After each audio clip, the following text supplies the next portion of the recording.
Over almost a decade in England, Sergio Aguero established himself as one of the greatest center forwards of the Premier League era, surpassing Thierry Henry as the highest scoring foreign player in division's history despite persistent injury problems. Over a period of unrivaled spending at Manchester City and under 3 different managers, Sergio Aguero was also an irreplaceable member of the most successful English team of the decade, winning a vast number of trophies and awards, both in a team and on an individual level. His retirement while at Barcelona at the age of 33 unquestionably followed the end of an era.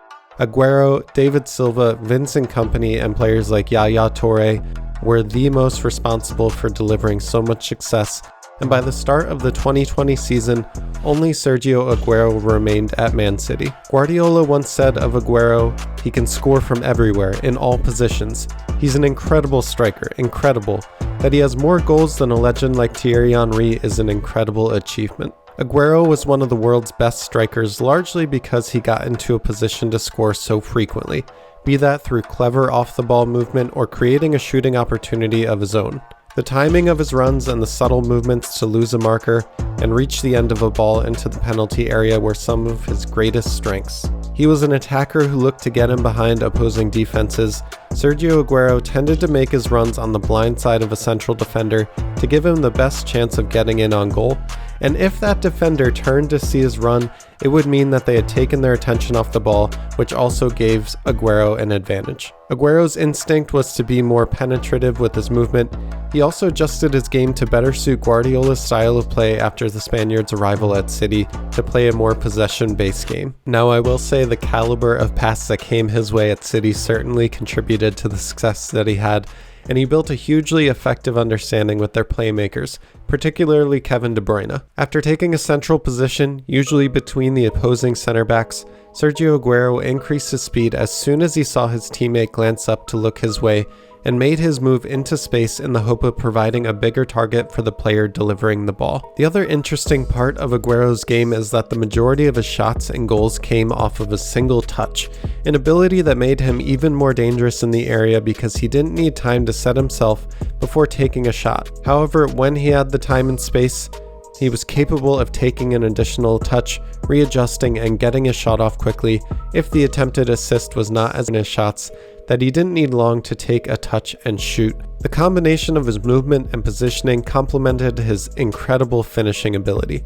He was relatively strong in the air and could finish with both feet with power and accuracy, and consistently caught opponents off guard before ruthlessly punishing them. His skill set was also far from limited to his finishing. He simply did not get enough credit for his contribution to the build-up play. He improved significantly at dropping into deeper positions to draw an opposing center back out of position and link play.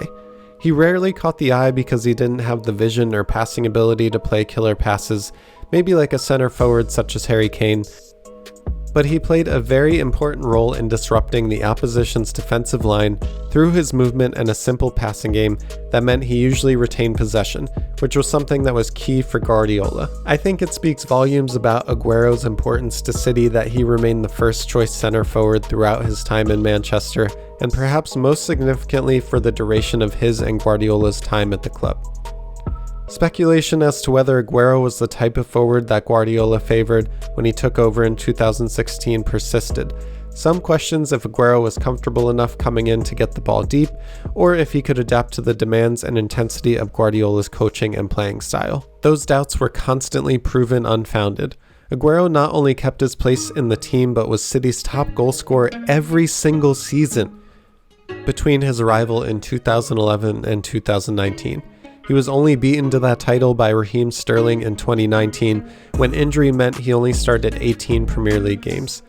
It was also the season, and I don't think this is a coincidence, that Aguero was absent for significant periods, and City were beaten to the title by Liverpool by the significant margin of 18 points. City liked to play with the pitch as big as possible when they had the ball, and Aguero was key to that, stretching play by pushing high, often beyond the opposition's defense to try and force them back. When City were building out of the back, he stayed in an advanced position to create space for their midfielders to operate in. In doing so, he provided a focal point for their attack, But given they almost never played long balls, he very rarely had to hold up play for a long time to wait for others to join him. He instead held his position and waited for play to reach him. He was regularly, and by some distance, the City player to have the fewest touches in a game. On the occasions that he did drop into the midfield, he did a good job of pulling a center back out of position, creating space for runners in behind like Sterling, who played on the left but spent a great deal of time on the last line of the opposition's defense to run into. When someone like Sterling did so, another defender often went with him, leaving even more space for an advancing number 8 or fullback to move into. But it was close to goal in particular that Aguero's contributions to his team's play was the greatest. He is one of the Premier League's all-time leading goal scorers more because of his movement and understanding with his teammates than particularly exceptional finishing. Under Pep, he tended to score a similar number of goals to his expected goals total, whereas someone like the likes of Kane, Mo Salah, and Jamie Vardy often heavily outscore their expected goal tally, suggesting that Sergio Aguero scored the good chances that came his way and took fewer of his half chances than his rivals. He just got into good positions to score more often than anyone else in England. Aguero was a truly great player whose longevity, despite injury problems and his share of doubters, was genuinely remarkable. For almost the entirety of his career, he remained a crucial member of one of the biggest teams in Europe, and we will forever thank him for one of the best moments that soccer has given us this century. Manchester City are still alive here. Balotelli, Aguero!